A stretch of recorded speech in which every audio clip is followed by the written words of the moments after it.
Feel the undying romance only on Eros Now. Hello. Hello. Hello Nishanth, நான் தாரா பேசுறேன். தாரா, சொல்ல என்ன விஷயம்? நான் உன்னை பார்க்கணும். என்ன திடீர்னு? சுகந்தியை பத்தி பேசணும். நேர்ல சந்திப்போமே. மீட் பண்ணுமா? சரி, என் ஆபீஸ்க்கு வந்துரு. ஆபீஸ்ல வேண்டாம் நிஷாந்த், வேற எங்கயாவது. உனக்கு சிரமம் இல்லைன்னா ஹோட்டல் சரவண பவனுக்கு வரியா? ஓகே. எத்தனை மணிக்கு? 6 மணிக்கு Nishanth. Sure, I'll be there. Okay, thank you. By.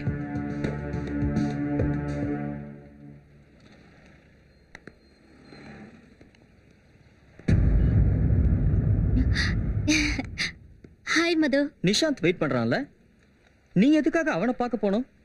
Professor Sita லட்சுமியோட பொண்ணு சுகந்திய உன்னால மறக்க முடியலல்ல?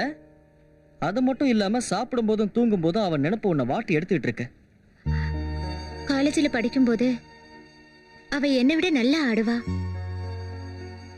கர்நாடிக் மியூசிக் மேலதான் சுகந்திக்கு ரொம்ப பிரியம்.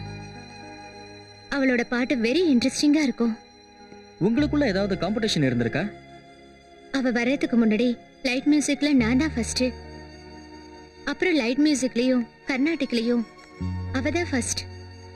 அதனால அவ மேல எனக்கு கொஞ்சம் பொறாம. சுகந்தி மேல விரோதம் உண்டாகிறதுக்கு இது இல்லாம இன்னொரு காரணமும் இருந்திருக்கு. அது என்ன? சுகந்தி அப்படி என்ன தப்பு பண்ணா? சாரி மது, சாரி. சாரி? ஈகோ, உங்களுக்கெல்லாம் ஈகோ. ஒரு சாரி சொன்னா தீர்றது இல்ல. அந்த சம்பவத்தினால பாதிக்கப்பட்டது ஒரு குடும்பம்.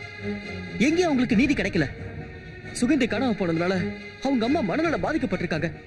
உனக்கு தெரியுமா? அவங்க இப்போ ட்ரீட்மெண்ட்ல இருக்காங்க.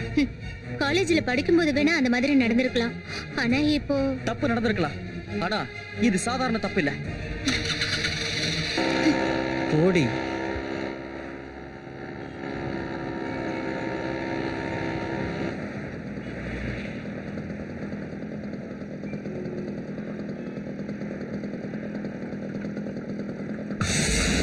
Joy.